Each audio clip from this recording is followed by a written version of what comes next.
I was born in Hong Kong and came to Canada as a foreign student in 1968. And so most of my political awakening and growing up has been here in Canada. So I've been in Canada over 68, over almost 58 years. And I guess I come out from as a community worker. I went to Montreal for my bachelor, and then moved to Toronto in 1975. I switched from being then in 1975, in Toronto, I was working as a community organizer at University Settlement House, which is right in the heart of Chinatown, behind the Ontario Art Gallery. And we were working primarily with mostly immigrant workers that came from China, Hong Kong, a lot of the newcomers who, between the husband and wife, would juggle all the childcare activities. The mother would work as a sewing machine operator back in the 70s, where there was still quite a number of sewing machine, like garment factories on Spadina. And the husbands are the ones usually work on night shift in the restaurants. So that's how the organizing comes in, and later on I became a union organizer with the International Ladies Garment Workers Union. I think what sustained it, I think one of the key demands throughout all these years is we want to get the truth out, what happened, right? The truth, the history. Then once it's out, once it's uncovered, then we can seek redress on the injustice. When you have a government that are willing to murder innocent student protesters and victims and civilians, where is the accountability? Who should be responsible? And to me, I think this is what sustained me. It's when Martin Luther King Jr. had the quote that and injustice anywhere it's an injustice everywhere. And then I think part of the motivations of us keep going over the last 37 years is also when you look at the Tiananmen mothers. The mothers of Tiananmen continue and persist.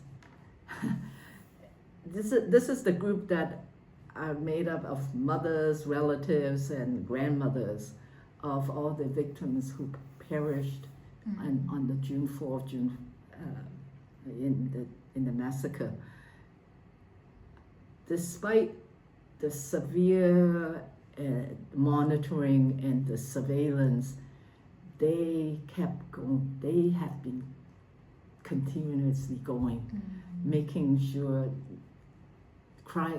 saying the names of their dear ones.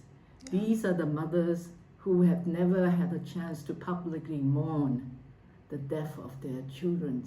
And to me, I think this is what, if they could do it in China under the current regime, under the severe monitoring, then it's even more important and incumbent upon us here in Canada, in a relatively enjoying high level of freedom and democracy, that we do our part in holding up the values, in seeking truth, and also at the same time making sure people don't forget and that history of what happened in 1989 would not be erased, rewritten, or disappeared, end quote.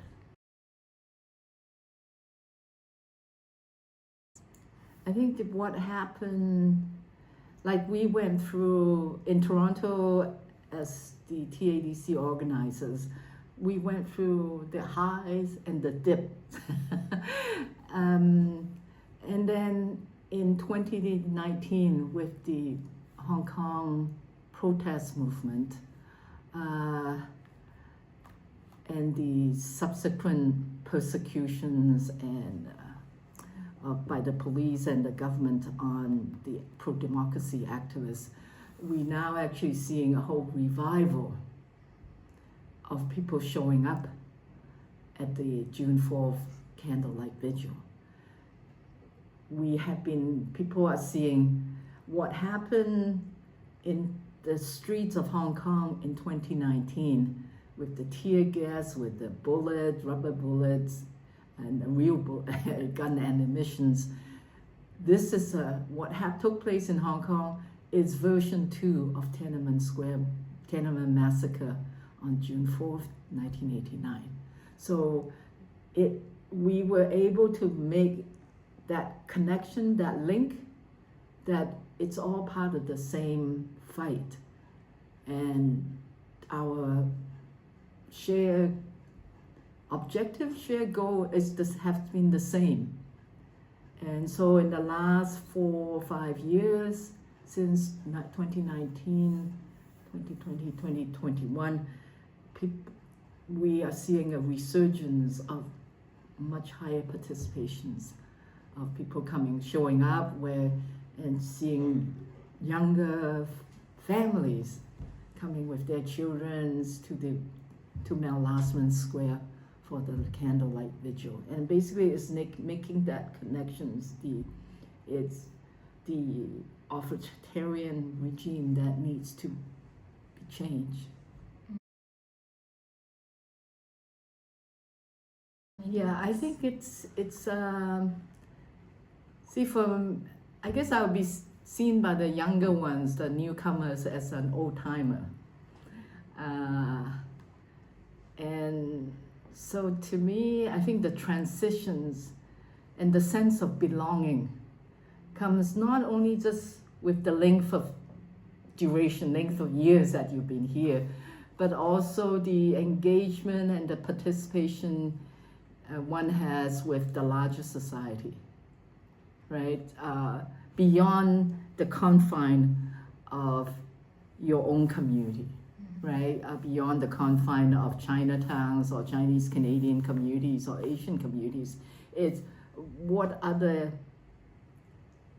spaces are you present? What other spaces do we get engaged in, be it in political arena, in doing the advocacy, in environmental issue, labor, feminists, all the other pieces that create and get us to reimagine what a civil society should look like. And I think these are the pieces. In that sense, these are all part of the building blocks. Not only are we engaged to see justice and democracy and freedom in Hong Kong and in China, but also making sure the core values of our Canadian system, political systems, holding our own politicians in Canada accountable, those are all related, right? And for example, now Connie has just visited China and talking about trade agreements and signing trade agreements. We want to make sure we keep continuously, and particularly with Chuck playing the leadership role in the China coalitions that's based in Ottawa, we want to make sure that you can, human rights should be part of the core principle in any trade agreement talks. Oh, big time. I think to me, I think it's a mutual engagement, right? And this is where, yes, we have within the community, we have issues that we are deeply affiliated with, deeply concerned.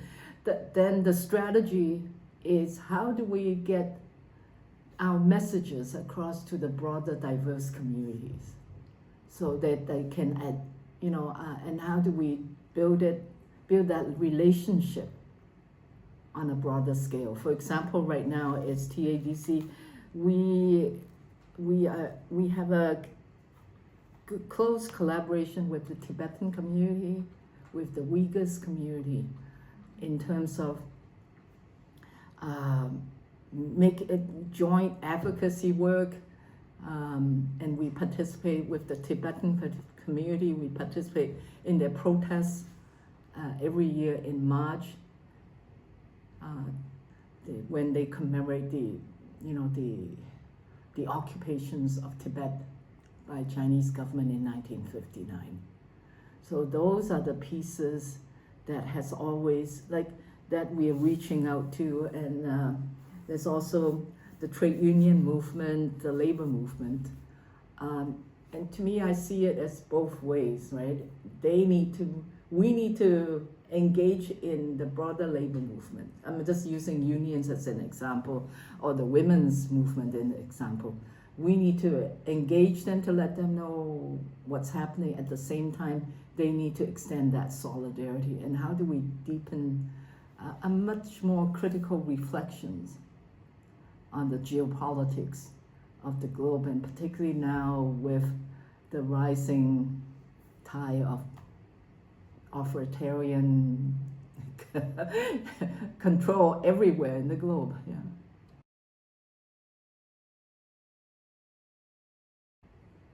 I came in 1968.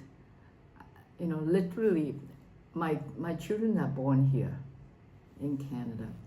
And I remember once my teenage daughter was giving out leaflets in Chinatown, right? And again, and lo and behold, someone came up to her and said, "Oh, go back to where you came from."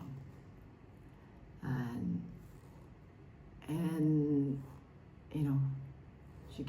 she was born in Toronto Women's College Hospital, right?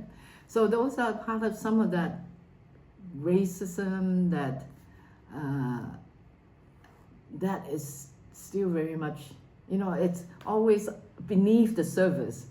It takes a SARS, it takes a COVID to get it erupt into really ugly and blatant attacks.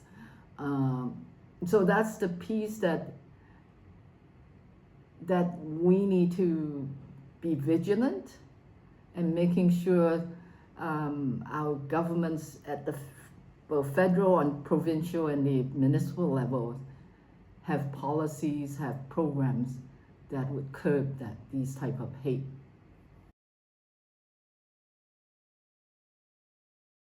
Can you please explain what is This is a quote from the vice chair of the Hong Kong Alliance, the organizers of the annual June 4th, the largest candlelight vigil in Victoria Park until 2020.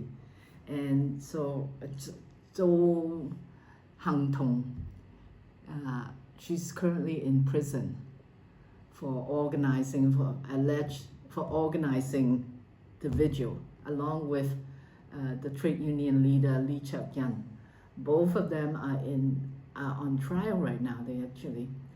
And the trial will resume sometime in March, and they are charged under national security law for inciting riots, when actually they have to, inciting riots and colluding with foreign agents. So this is her quote: "For freedom, we resist and we never give up."